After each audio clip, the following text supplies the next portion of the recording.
Baik.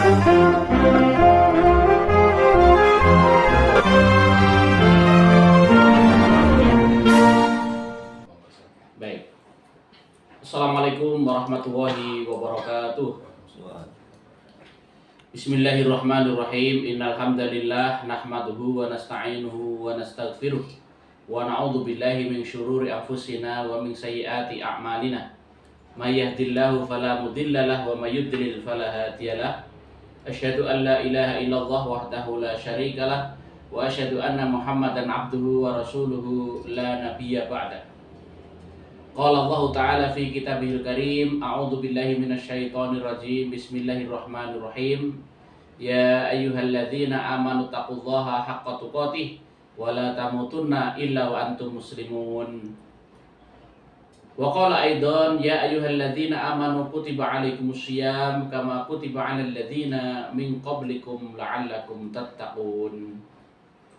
Amma ba'du, ma'asyiral muslimin wal muslimat, para pendengar RRI Tuban yang dirahmati Allah Subhanahu wa taala.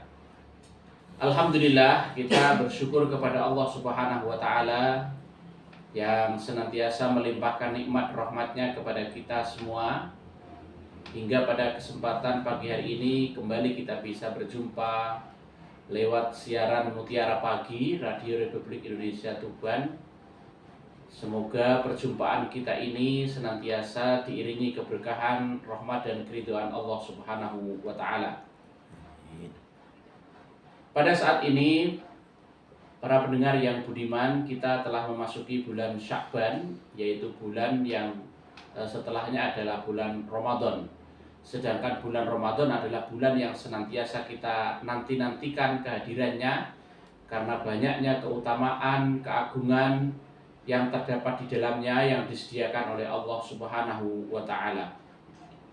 Ramadan yang penuh berkah, Ramadan yang penuh rahmat dan segala bentuk kemudahan dan kebaikan yang disediakan oleh Allah Subhanahu wa taala. Maka sebelum datangnya bulan yang mulia ini, kita tentu harus mempersiapkan diri dengan sebaik-baiknya. Sya'ban adalah bulan yang dapat membantu kita mempersiapkan fisik, spiritual, dan mental untuk menjalani Ramadan dengan lebih optimal. Sya'ban adalah bulan yang sangat istimewa karena di dalamnya terdapat kesempatan besar untuk kita memperbaiki diri. Rasulullah SAW dalam hadis-hadis beliau mengajarkan kepada kita untuk memanfaatkan bulan Sya'ban dengan memperbanyak ibadah, terutama puasa sunnah. Rasulullah SAW sendiri sangat memperbanyak puasa sunnah di bulan ini sebagai persiapan untuk memasuki bulan suci Ramadan. Diriwayatkan dari istri beliau yaitu Aisyah, an Aisyah radhiyallahu anha qalat, kana Rasulullah sallallahu alaihi wasallam yasumu hatta naqula la yuftiru wa yuftiru hatta naqula la yasumu. Fama ra'aitu Rasulullah sallallahu alaihi wasallam istakmala siyama syahrin illa Ramadan. Wa ma ra'aitu aktsara siyaman minhu fi Sya'ban. Dari Aisyah radhiyallahu anha, ia mengatakan Rasulullah sallallahu alaihi wasallam berpuasa, selalu berpuasa hingga kami menyangka beliau tidak pernah berbuka. Maksudnya tidak pernah tidak berpuasa. Dan beliau ketika tidak berpuasa atau ketika berbuka, kami menyangka beliau tidak pernah berpuasa. Dan aku tidak pernah melihat Rasulullah menyempurnakan puasanya 1 bulan penuh kecuali di bulan Ramadan. Jadi dalam 1 bulan penuh yang beliau berpuasa itu tentunya di bulan Ramadan karena memang kewajiban fardu. Dan aku tidak pernah melihat Rasulullah memperbanyak puasanya selain Ramadan tentunya daripada di bulan Sya'ban. Hal ini menunjukkan bahwa pada bulan Sya'ban itulah beliau memperbanyak berpuasa, puasa sunnah. Sekali lagi hal ini karena sebagai bentuk persiapan kita memasuki bulan suci Ramadan. Puasa sunnah yang kita kerjakan bisa banyak ragamnya. Ada puasa Senin Kamis, ada puasa 3 hari di tengah bulan, yaitu pada tanggal 13, 14 hingga 15. Nah, itu disebut puasa Ayyamul Bid atau puasa pada hari-hari putih. Maksudnya hari putih itu adalah hari di mana bulan bersinar dengan putih. Jadi bukan puasa mutih seperti dalam sebagian tradisi di sebagian masyarakat kita, ya, puasa putih adalah puasa yang hanya boleh memakan atau meminum makanan dan minuman yang putih, warna putih gitu. Jadi misalnya hanya boleh makan nasi putih. Mungkin kalau tahu juga harus tahu yang putih. Kira-kira seperti itu. Ya. Jadi kalau selain itu tidak boleh. Ya, bukan begitu pengertiannya, tapi puasa putih adalah puasa di hari-hari tanggal 13, 14 dan 15 di bulan-bulan Hijriah, ya, termasuk bulan Sya'ban ini. Atau jika kita menghendaki juga bisa berpuasa Daud, yaitu sehari berpuasa, kemudian sehari berbuka dan begitu seterusnya. Nah, itu kita perbanyak di bulan Sya'ban ini. Ma'asyiral muslimin wal muslimat, para pendengar RRI Tuban yang dirahmati Allah. Hadis lain dari riwayat Imam Nasai juga menguatkan bahwa Rasulullah SAW memperbanyak puasa di bulan Sya'ban meskipun tidak secara penuh. Laqad kanat ihdana tuftiru fi Ramadan fama taqdiru ala an taqdiya hatta yadkhula Sya'ban.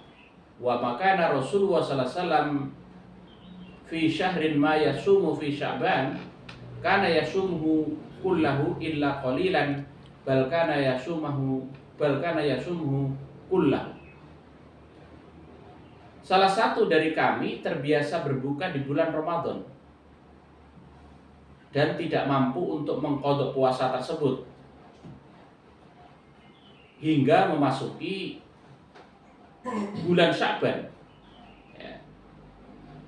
Jadi mungkin karena ada uzur-uzur tertentu sehingga puasa Ramadan tahun kemarin ada yang tidak dikerjakan dan belum mampu mengqadha puasa tersebut sampai memasuki bulan Sya'ban saat ini, maksudnya begitu kata Aisyah. Rasulullah tidak berpuasa di bulan manapun seperti yang beliau berpuasa di bulan Sya'ban. Beliau berpuasa sepanjang bulan itu kecuali sedikit saja yang tidak digunakan untuk berpuasa. Jadi itu dikuatkan dengan hadis ini. Ma'asyiral muslimin wal muslimat, para pendengar yang budiman, bulan Sya'ban ini juga memberikan kita kesempatan untuk menyesuaikan tubuh kita dengan puasa itu. Ya. Ketika kita berpuasa di bulan Sya'ban, tubuh kita akan terbiasa dengan menahan lapar dan dahaga. Ini sangat penting karena ketika Ramadan tiba, kita tidak akan merasa terkejut dengan tantangan fisik yang ada. Dan sebaliknya, kita akan lebih siap secara fisik untuk menjalani puasa dengan penuh kekuatan. Sehingga kita bisa fokus di dalam ibadah yang lainnya. Seperti membaca Al-Quran atau tadarus Al-Quran, sholat tarawih, serta amalan-amalan soleh yang lainnya di bulan Ramadan. Itu semua tidak akan terganggu dengan ibadah puasa kita, karena tubuh kita sudah terlatih. Kita seringkali merasa lelah atau kesulitan ketika pertama kali berpuasa setelah tidak melakukannya dalam waktu yang lama. Namun dengan memulainya di bulan Sya'ban, kita akan merasa lebih siap dan mampu menjalani puasa di bulan Ramadan dengan lebih baik lagi. Selain mempersiapkan fisik, di bulan Sya'ban bulan Sya'ban ini merupakan bulan yang memperkuat disiplin spiritual kita juga. Ramadan adalah bulan yang lebih dari sekedar menahan lapar dan dahaga. Ramadan adalah waktu untuk membersihkan hati dan jiwa kita, untuk meningkatkan ketakwaan dan mendekatkan diri kita kepada Allah Subhanahu wa Ta'ala. Hakikat puasa yang sesungguhnya adalah puasa yang tidak hanya menahan diri dari makanan dan minuman saja, tetapi juga menahan diri dari segala bentuk perbuatan buruk, baik itu perkataan yang tidak baik, perbuatan yang tidak bermanfaat, atau pikiran-pikiran yang negatif. Karena itu dalam salah satu sabdanya Rasulullah berpesan kepada kita semua, malam yada qaula zuri wal amala bihi falaisa lillahi hajatun min ayyada ta'amahu wa syarabahu. Barang siapa yang tidak mampu meninggalkan perkataan dan perbuatan dusta, maka Allah tidak membutuhkan puasanya. Artinya, kita diajarkan ketika berpuasa itu untuk bersikap, berkata dan bersikap jujur. Nah, seolah-olah kalau kita berpuasa tetapi tidak bisa meninggalkan perkataan maupun sikap dusta, kita belum bisa membiasakan kejujuran dalam hidup kita.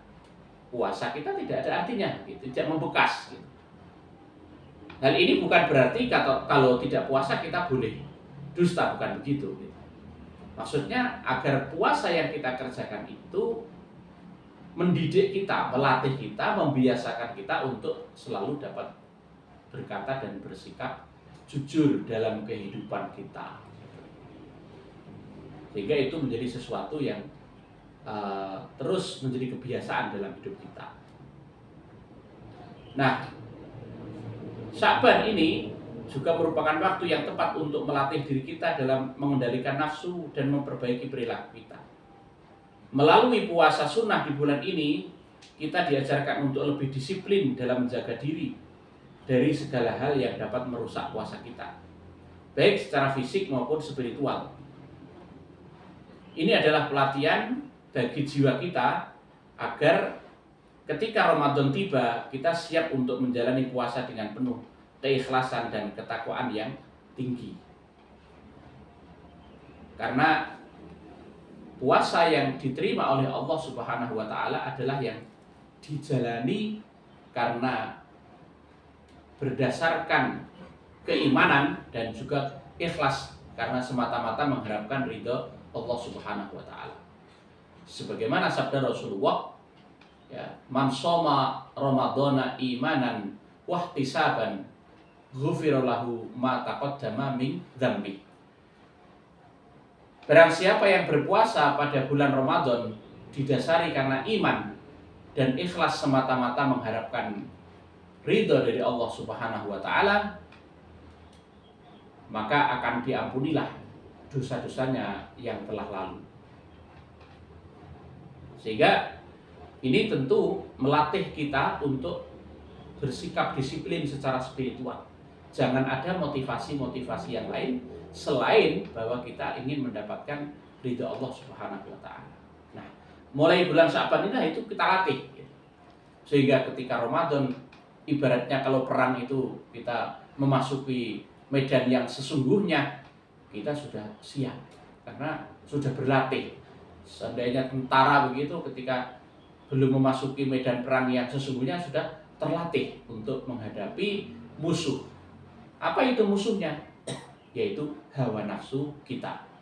Kita akan mampu mengendalikan hawa nafsu kita sehingga akan mengikuti akal pikiran kita yang sehat, akan mengikuti petunjuk-petunjuk yang sudah digariskan oleh Allah Subhanahu wa Ta'ala, bahwa ketika kita berpuasa kita tidak boleh melakukan keburukan, berbuat jahil, tadi termasuk menjaga lisan kita dari perkataan yang kotor, kemudian juga menjaga diri dari perkataan dan perbuatan dusta, senantiasa kita jaga itu semua. Sehingga kalau sudah seperti itu akan melahirkan pribadi yang baik, ya. Akan pribadi yang baik untuk diri sendiri maupun juga orang lain. Akan akan menghadirkan kemanfaatan yang lebih besar lagi. Ma'asyiral muslimin wal muslimat, para pendengar rahimakumullah. Selain puasa, bulan Sya'ban juga mengingatkan kita untuk memperbanyak membaca Al-Quran. Pada bulan Ramadan nanti, setiap huruf yang kita baca dari Al-Quran akan diberikan pahala yang sangat besar. Oleh karena itu, orang yang mempelajari dan mengajarkan Al-Quran merupakan sebaik-baik manusia. Sebagaimana disebutkan dalam hadis riwayat Imam Tirmidzi, an Utsman ibni Affan radhiyallahu anhu qala Rasulullah sallallahu alaihi wasallam, khairukum man ta'allamal Qur'ana wa 'allamah. Ya, dari Utsman bin Affan radhiyallahu anhu, Rasulullah sallallahu alaihi wasallam bersabda, sebaik-baik kalian adalah orang yang mempelajari Al-Qur'an atau belajar Al-Qur'an dan mengajarkannya. Setelah bisa kemudian mengajarkannya. Ya. Jadi kalau kita belajar Al-Quran, ya, baik itu membacanya, memahami maknanya, sampai kemudian juga mampu menafsirkannya, itu adalah sebaik-baik studi, ya, sebaik-baik pembelajaran. Ya. Tentu Allah sendiri yang akan memberikan pahala kepada kita. Dan Al-Quran adalah kitab yang mudah untuk dipelajari. Allah sendiri yang menegaskan, walaqad yassarnal Qur'ana lidzikri fahal min muddakir. Kami telah menjadikan Al-Quran itu mudah untuk dipelajari. Maka adakah orang-orang yang mau mempelajarinya? Apalagi sekarang ini banyak sekali metodologi yang diciptakan untuk mempermudah membaca Al-Quran. Semakin diperbarui, dipermudah, sehingga siapapun yang akan mempelajari Al-Quran insya Allah tidak sulit. Dari mulai usia balita, remaja, dewasa, sampai lansia sekalipun, insya Allah tidak akan sulit kalau kita mau mempelajari Al-Quran. Ya. Nah, setelah kita mampu mempelajarinya, tentunya harapannya juga kita terus membacanya. Karena membaca Al-Quran itu bernilai ibadah. Sebagaimana didefinisikan Al-Quran itu adalah kalamullahil munazzal biwasitotil malaikati ilan nabi sallallahu alaihi wasallam al-muta'abbadatu bitilawatihi. Al-Quran itu adalah firman Allah yang diturunkan kepada Nabi Muhammad melalui perantaraan malaikat Jibril, yang membacanya merupakan bentuk ibadah kepada Allah Subhanahu wa Ta'ala. Jadi bahkan kita tidak mengetahui maknanya sekalipun, kalau kita membacanya itu kita niatkan karena ingin mendapat pahala dari Allah, tentu akan juga mendapatkan keridhaan dan pahala dari Allah Subhanahu wa Ta'ala. Ya.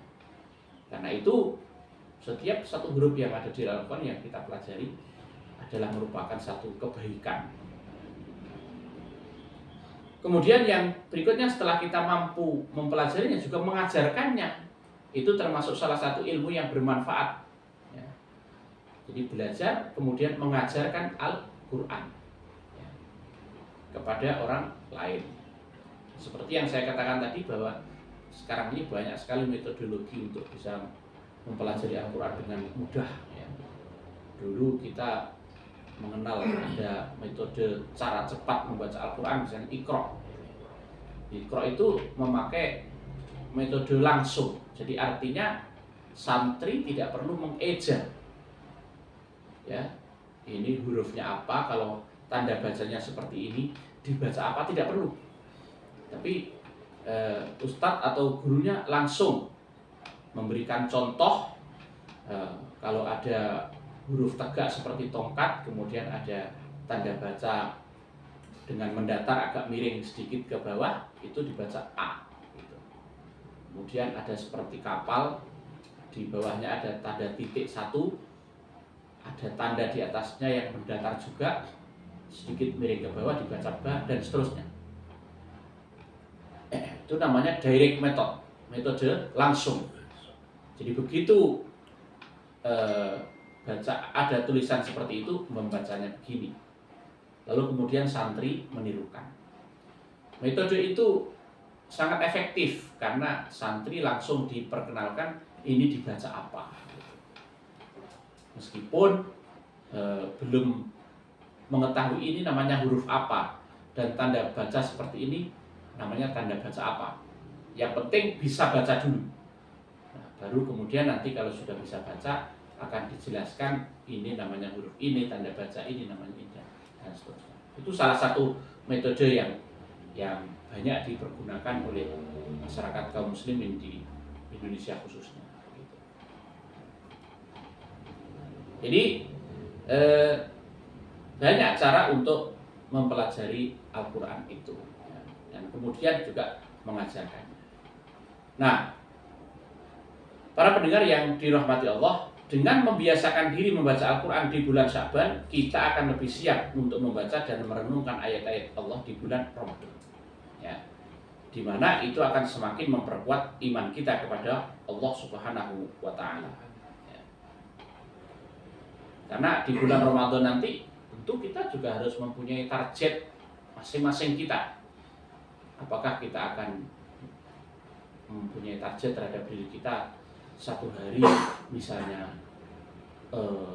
satu halaman membaca Al-Quran atau 2 halaman berarti 1 lembar gitu, atau berapa, atau misalnya dalam satu hari kita mentarget kepada diri kita sendiri membaca 1 juz misalnya, sehingga dalam 1 bulan itu nanti kita akan khatam 1 kali.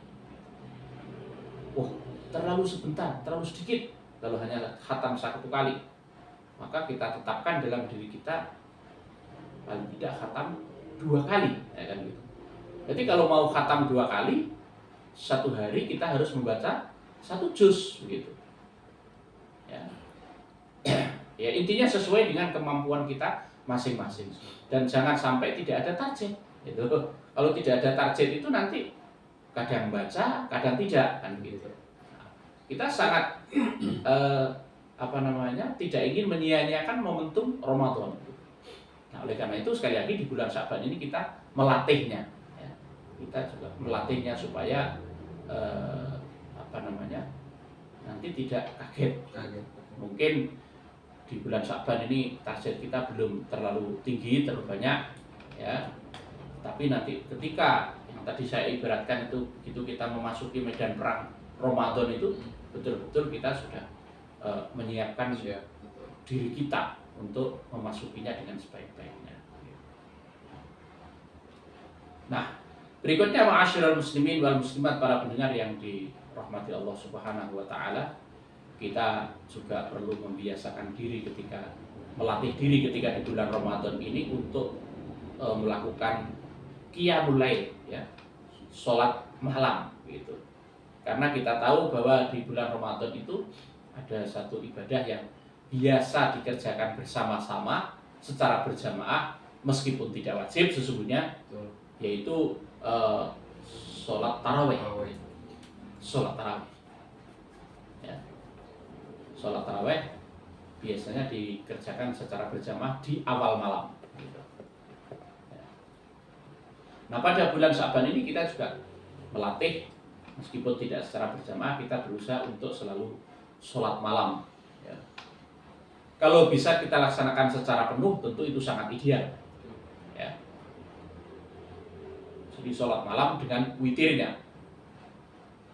Kalau misalnya karena satu dan lain hal, karena kondisi fisik yang terlalu lelah misalnya begitu, sehingga tidak bisa bangun lebih lama sebelum sholat subuh, maka kita boleh melaksanakan witir saja misalnya begitu. Ya, kita usahakan jangan sampai terlewat.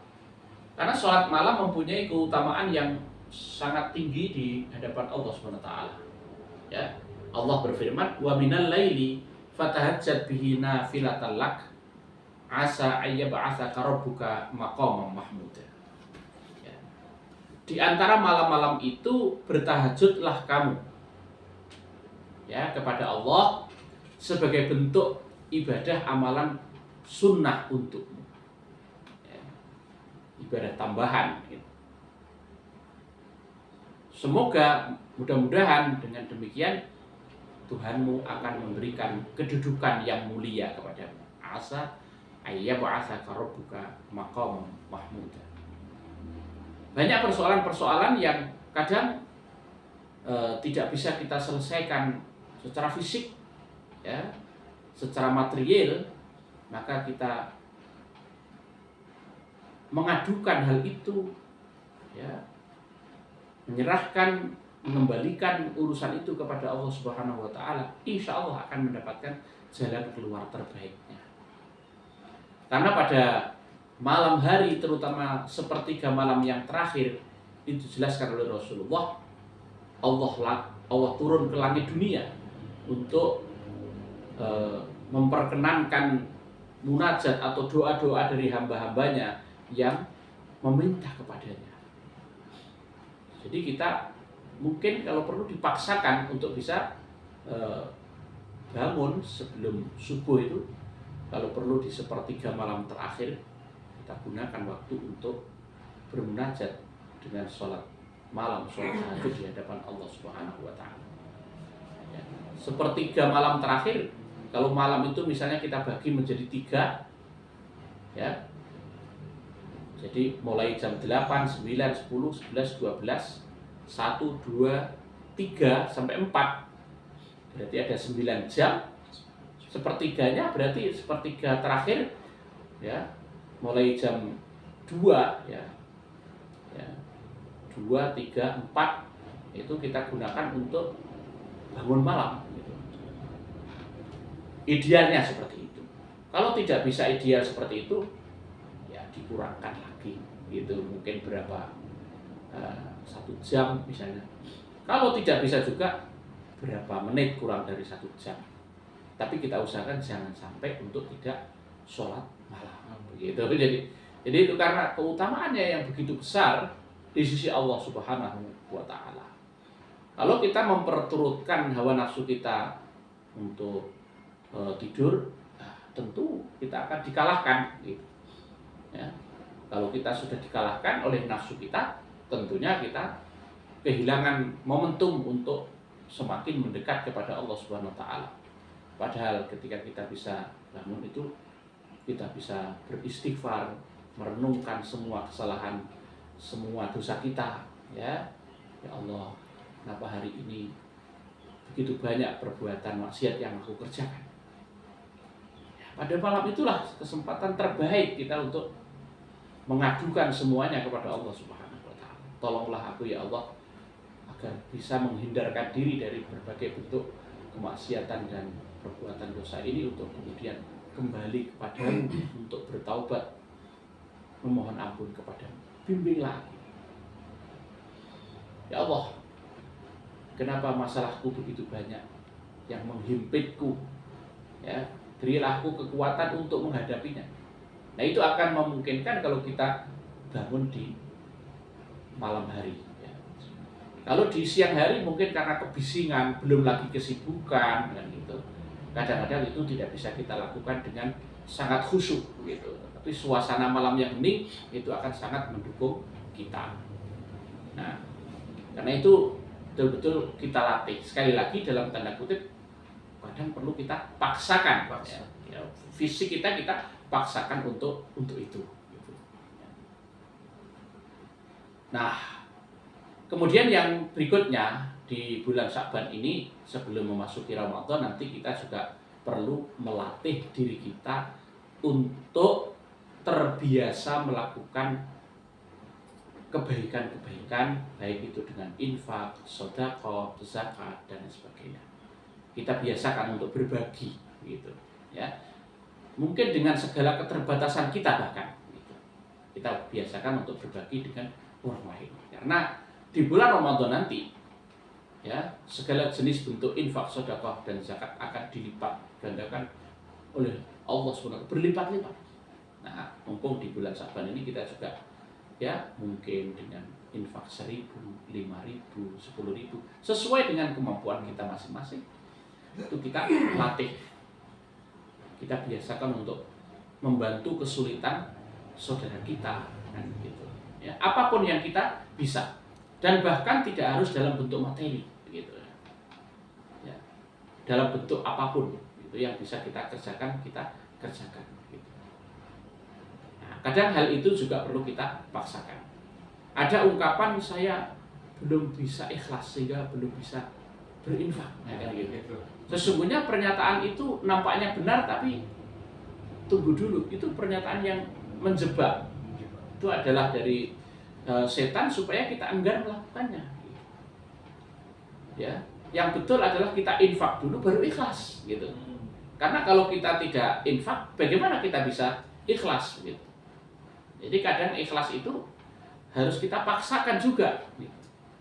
Ya, jadi kita keluarkan apa yang bisa kita keluarkan, kita perbuat apa yang bisa kita perbuat dari berbagai macam perbuatan baik itu, lalu pada saat yang bersamaan kita niatkan itu semuanya ikhlas karena Allah Subhanahu wa Ta'ala.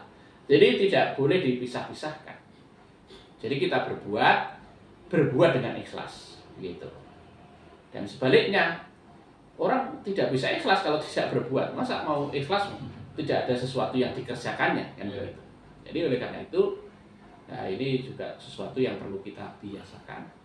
Kita share, kita berbagi, sekaligus kita juga pada saat yang bersamaan itu kita ikhlaskan hati kita supaya apa yang kita kerjakan itu mempunyai nilai pahala, mempunyai nilai keutamaan di sisi Allah Subhanahu wa Ta'ala.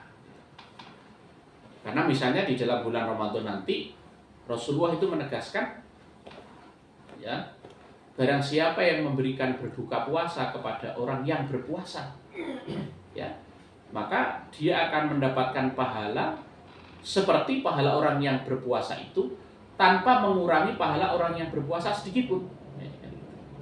Artinya Rasulullah memotivasi kita semua untuk peduli dengan sesama, berbagi dengan sesama. Yang itu akan membawa kebaikan bagi dirinya tanpa mengurangi kebaikan orang yang berpuasa itu sendiri. Gitu.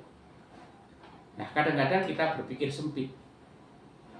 Loh, hidup saya saja sudah susah, bagaimana mau berbagi dengan orang lain? Gitu. Itu sekali lagi godaan setan. Gitu.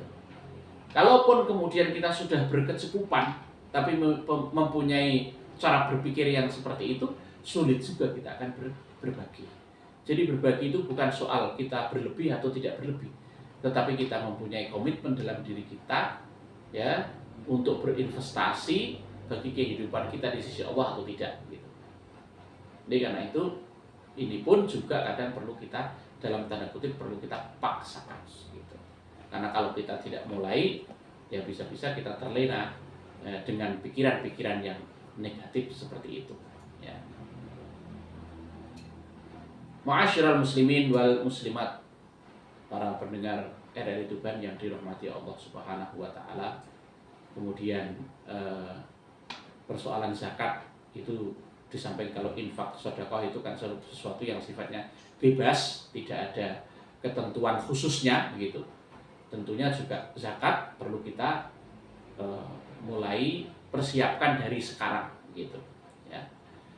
Jadi kalau perlu dalam 1 tahun ini kita perlu keluarkan zakat apa, ya, tentu bagi yang sudah mencapai nisabnya.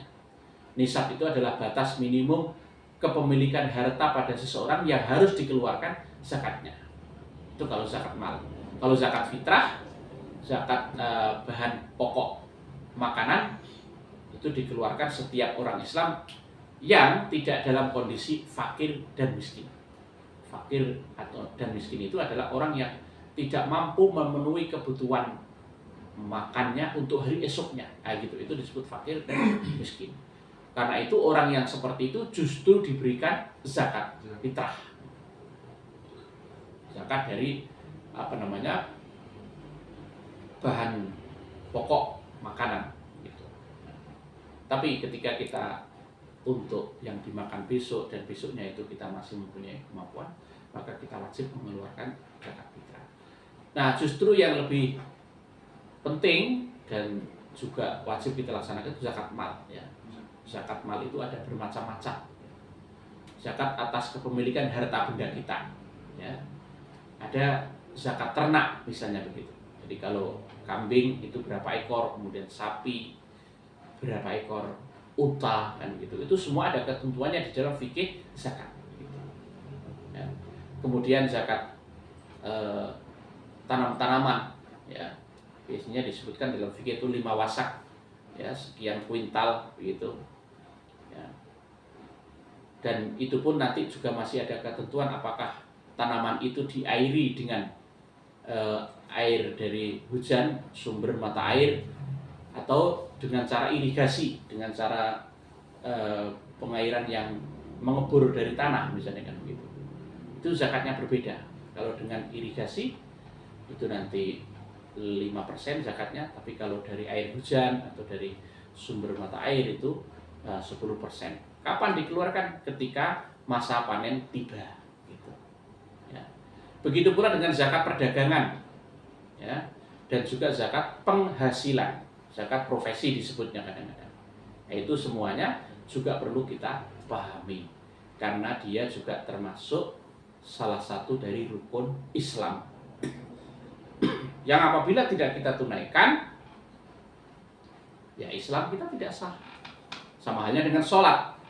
Bahwa sholat itu rukun Islam, kalau kita tidak sholat berarti ya tidak Islam, begitu saja sederhananya begitu. Nah, puasa juga demikian.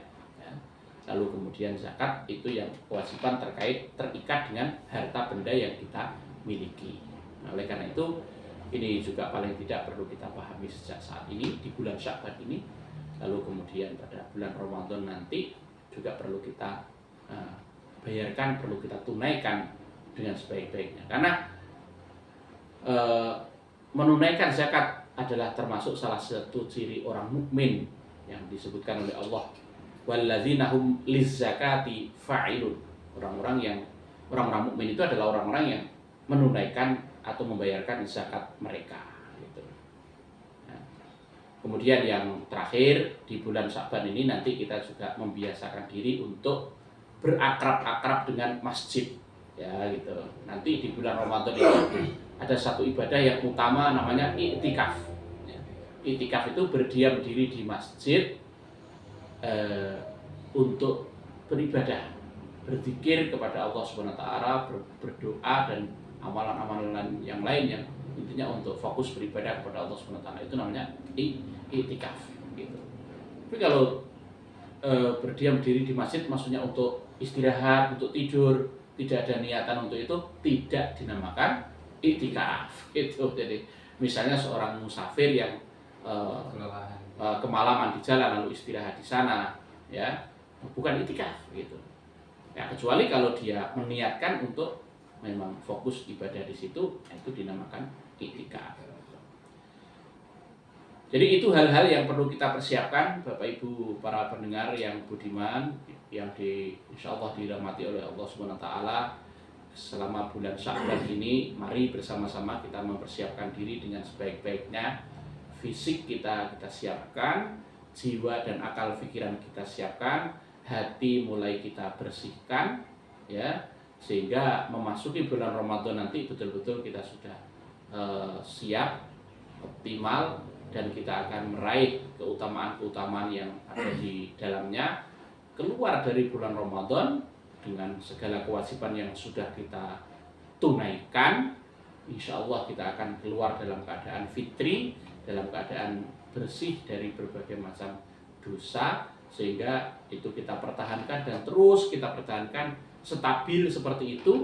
Insya Allah dengan demikian kita akan tergolong sebagai orang-orang yang bertakwa, ya. Sebagaimana Allah memerintahkan kita itu tujuannya adalah supaya kita menjadi orang-orang yang bertakwa. Ya ayyuhalladzina amanu kutiba alaikumusiyam kama kutiba alal ladzina min qablikum la'allakum tattaqun. Wahai orang-orang yang beriman, diwajibkan kepada kamu berpuasa sebagaimana telah diwajibkan kepada orang-orang sebelum kamu supaya kamu bertakwa, menjadi orang-orang yang bertakwa. Jadi derajat takwa itulah yang ingin kita raih, karena dengan adanya derajat takwa itu maka dia menjadi sebaik-baik derajat manusia. Allah telah menegaskannya, inna akramakum indallahi atqakum. Sesungguhnya orang yang paling mulia di antaramu, ya, di sisi Allah adalah orang yang paling bertakwa. Nah, demikian para pendengar yang budiman yang dirahmati oleh Allah SWT, kajian Mutiara Pagi pada kesempatan kita pagi hari ini mudah-mudahan dapat menjadi pengingat bagi kita semua, ya, penambah pengetahuan, wawasan, sehingga pada akhirnya kita akan bisa meraih derajat kemuliaan di sisi Allah Subhanahu wa taala. Amin amin ya rabbal alamin. Kami kembalikan kepada Mas Wahyu. Monggo selanjutnya Mas Wahyu. Baik, ya terima kasih Pak Ustadz, Masya Allah. Amin amin ya rabbal alamin. Kita sudah membahas ya Bapak Ustadz Sayun Ngalim SAG selaku pimpinan daerah Muhammadiyah Kabupaten Tuban sudah memberikan kajian yang luar biasa sekali mendengar ya tentang mempersiapkan Ramadan di bulan Syaban. Sebelum kita lempar ke pendengar RRI Tuban ya, sudah ada beberapa pertanyaan Pak Ustadz yang sudah masuk di WhatsApp dari RRI Tuban. Saya pribadi yang tanya dulu Pak Ustadz, begitu ya. Boleh.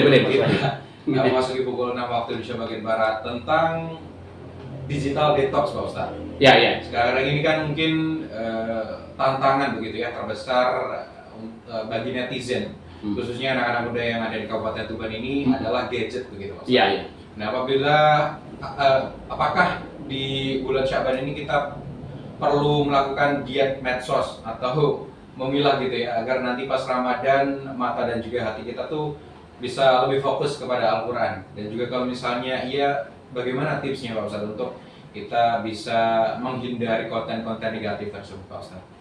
Ya betul sekali Mas Wahyu. Jadi medsos atau media sosial ini merupakan fenomena yang memang tidak bisa kita hindari pada saat ini. Itu adalah sudah menjadi bagian dari kehidupan kita gitu ya. Nah, terutama bagi generasi muda kita ini, mereka sangat akrab dengan hal itu ya.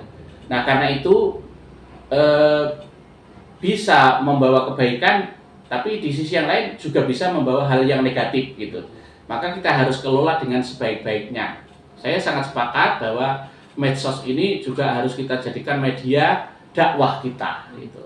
Ya, maka oleh karena itu seringkali perlu kita sampaikan kepada anak-anak muda kita pentingnya kita untuk melakukan filter terhadap apa yang ada di media itu, apakah dia benar atau tidak. Jadi benar atau hoax kan begitu ya gitu. Lalu kemudian setelah dia benar, untuk kemudian kita sampaikan lebih lanjut, kita share begitu, itu bermanfaat atau tidak kan begitu ya. Nah, kalau memang bermanfaat tentu perlu dan bahkan sangat perlu untuk kita berbagi ya, supaya itu menjadi lebih luas manfaatnya begitu. Tapi kalaupun benar tapi tidak bermanfaat ya tentu tidak perlu kita bagi gitu ya. Kemudian juga kalau ada sesuatu yang ada di medsos, kalau kita belum jelas tentu kita harus tabayun dulu ya. Jadi konfirmasi terlebih dahulu ya, apalagi kalau itu menyangkut masalah-masalah agama ya, tentu perlu kita konsultasikan kepada mereka yang punya ilmu untuk itu ya gitu. Ya, jadi perlu untuk itu. Misalnya ada cara puasa yang seperti ini benar atau tidak. Nah, itu perlu kita tanyakan kepada mereka yang memahami. Dan oleh karena itu, ini menjadi pentingnya kita belajar ya. Belajar itu menjadi kebutuhan kita karena kita ingin menyempurnakan keislaman kita. Itu melekat pada komitmen diri kita untuk meningkatkan kualitas keimanan dan keislaman kita. Kira-kira seperti itu Mas Wahyu. Baik, terima kasih Pak Ustadz. Ini sudah saya lempar untuk pendengar RRI Tuban, dan sudah ada satu penanya Pak Ustadz untuk menemani pendengar di Mutiara Pagi edisi tanggal 26 Januari 2026. Ini pertanyaan dari Mas Danu di wilayah Semanding. Beliau bertanya, di Tuban ini kan kuat sekali dengan tradisi ziarah wali atau mengunjungi makam leluhur seperti makam Sunan Bonang. Menjelang Ramadan ini atau yang biasa disebut dengan magerengan Pak Ustadz. Ya. Bagaimana kita menata niat agar tradisi ziarah di bulan Syaban ini benar-benar bekal spiritual buat kita, bukan cuma sekedar wisata religi atau ikutan tradisi saja. Dari Mas Danu di wilayah Semanding, silakan. Baik, ya. Berziarah kubur itu adalah sesuatu yang dibolehkan ya. Rasulullah sendiri pernah bersabda, kuntu nahaitukum an ziyaratil kubur. ya, fazuruhal am gitu. Beliau mengatakan dulu itu maksudnya ketika di permulaan Islam gitu, aku pernah melarang kalian untuk melakukan ziarah kubur, ya, tetapi sekarang boleh kalian berziarah gitu. Bahkan di dalam hadis lain bahwa berziarah itu dapat mengingatkan kita kepada kematian dan akhirat gitu. Sehingga pada dasarnya hukum berziarah kubur itu boleh gitu. Boleh. Bahkan bisa sangat bermanfaat karena dengan berziarah kubur maka kita akan ingat mati begitu, kita akan ingat akhirat, sehingga kalau sudah seperti itu kita akan termotivasi untuk melakukan amalan-amalan soleh, menghindarkan diri kita dari amalan-amalan yang buruk, ya, sehingga kita tidak akan terjebak tadi itu pada keinginan hawa nafsu yang tidak ada batasnya itu, gitu, ya. Nah, dulu kenapa Rasulullah melarang berziarah kubur? Karena dulu sebelum akidah umat Islam itu kuat, banyak penyimpangan yang terjadi. Misalnya bahwa orang meminta dari ahli kubur yang diziarahi, itu tidak boleh, ya. Jadi kalau kita berziarah itu tujuannya apa? Tujuannya untuk mendoakan orang yang sudah meninggal, ya. Jadi kita doakan supaya diampuni dosanya, diterima segala amal baiknya. Misalnya kita berdoa, Rabbana ighfir lana wa li ikhwanina alladzina sabaquna bil iman.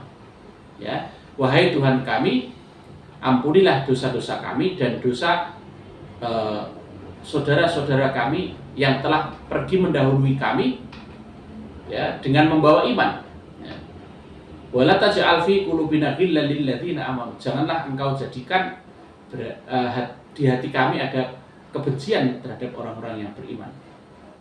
Jadi seperti itu, tujuannya adalah untuk mendoakan mereka, ya.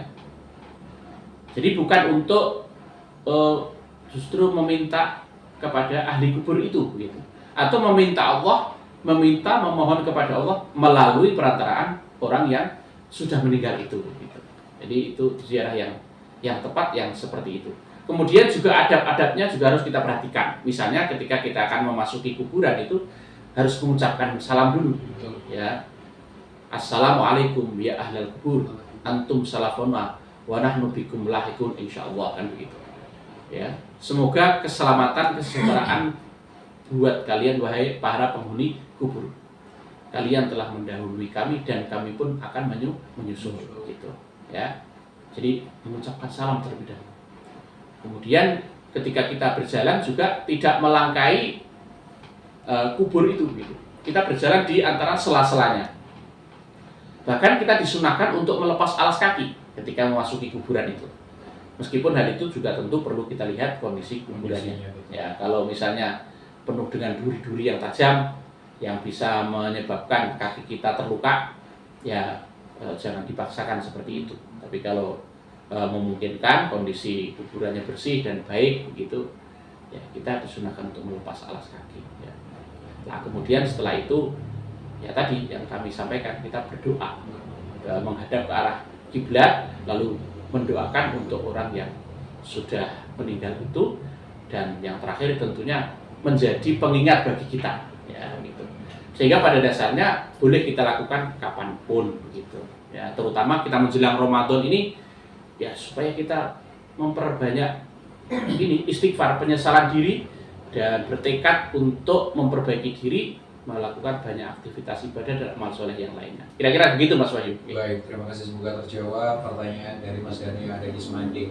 Dan mungkin itu juga Pak Ustadz yang menutup perjumpaan kita pada Mutiara Pagi edisi tanggal 26 Januari 2026, karena sebentar lagi waktu juga sudah memasuki pukul 6 waktu Indonesia bagian Barat. Kami ucapkan terima kasih Pak Ustadz. Sama-sama Mas Wahyu. Untuk Mutiara Pagi kali ini, Masya Allah luar biasa sekali tentang tema kita pada pagi hari ini, tentang mempersiapkan Ramadan di bulan Sya'ban. Setelah ini mendengar, kita akan terhubung dengan program 1 Surabaya untuk mendengarkan Warta Pagi yang akan mengudara di pukul 6 sampai 6.30 waktu Indonesia bagian Barat. Terima kasih Pak Ustadz Saiful Ngalim SAG selaku pimpinan daerah Muhammadiyah Kabupaten Tuban yang sudah menghadiri Mutiara Pagi atau kajian Mutiara Pagi kali ini, dan semoga apapun yang kita bicarakan pada pagi hari ini bisa bermanfaat untuk pendengar RRI Tuban dimanapun kalian berada. Amin, amin, Amin. amin. Terima kasih, selamat pagi, sampai jumpa dan Assalamualaikum warahmatullahi wabarakatuh. Waalaikumsalam.